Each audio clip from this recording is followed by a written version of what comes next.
More strikes today by Russia on Ukrainian towns. It follows recent Kremlin targeting of civilian infrastructure.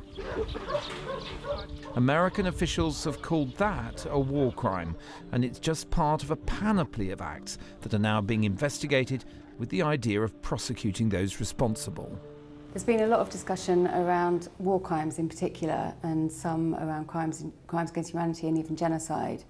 And then now, more recently, discussion around aggression, which is the other international crime.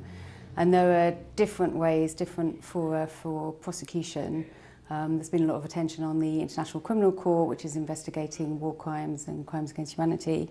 And now, more recently, attention paid to a possibility of creating a special tribunal to prosecute aggression. While Russia stands accused of far more acts that violate the rules of war, it is evident that the Ukrainians have also committed some that require investigation. At least 10 Russians filmed surrendering last month were subsequently revealed to have been killed once defenceless, prompting an investigation, not least because Westerners there helping Ukrainian prosecutors insisted upon it. I expect that investigation to be a serious one. And I'd also add this, that I do get the sense, first and foremost, that some very strict instructions have been given to Ukrainian soldiers about not committing crimes. I think in large part because I think that Ukraine wants to keep the support of the international community and do not want to be seen to be on a par with Russian military and the Kremlin. Following the crimes soon after the investigation in Bucha and other parts of northern Ukraine, some junior Russian soldiers were put on trial for murder and other crimes. Inevitably, these early cases left many matters unsolved, like how those higher up the chain of command could be prosecuted.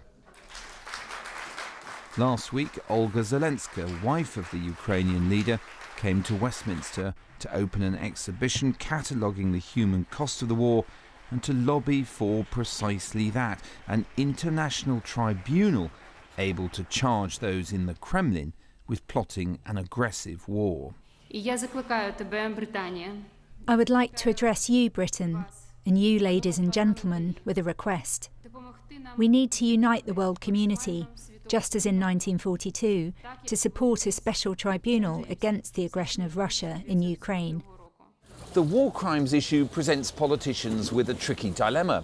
Many want to support President Zelensky and indeed his wife, and feel that being accused of war crimes is no more than Vladimir Putin deserves.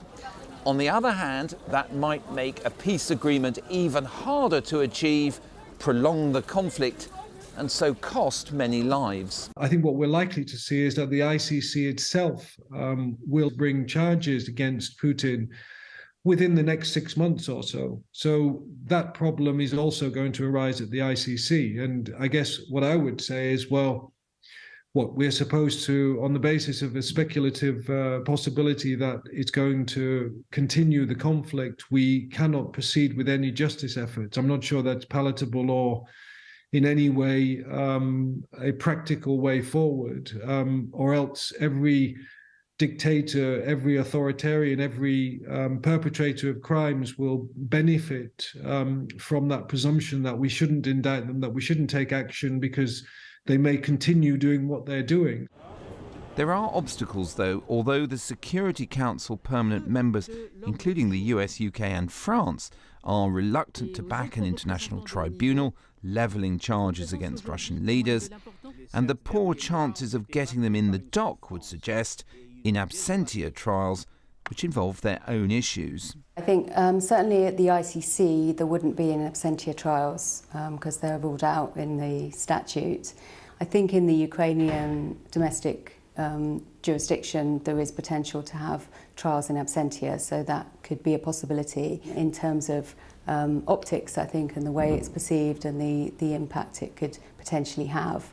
On the one hand, it allows for some sort of record and testimony to be given, but on the other hand, if it's been ruled out at the ICC and trials in absentia generally seem to be unfair to the accused, it doesn't look terribly good to go down that route.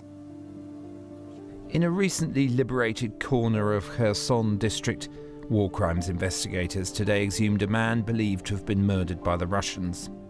So many individual tragedies, and for now, no clear idea how those responsible may be brought to account.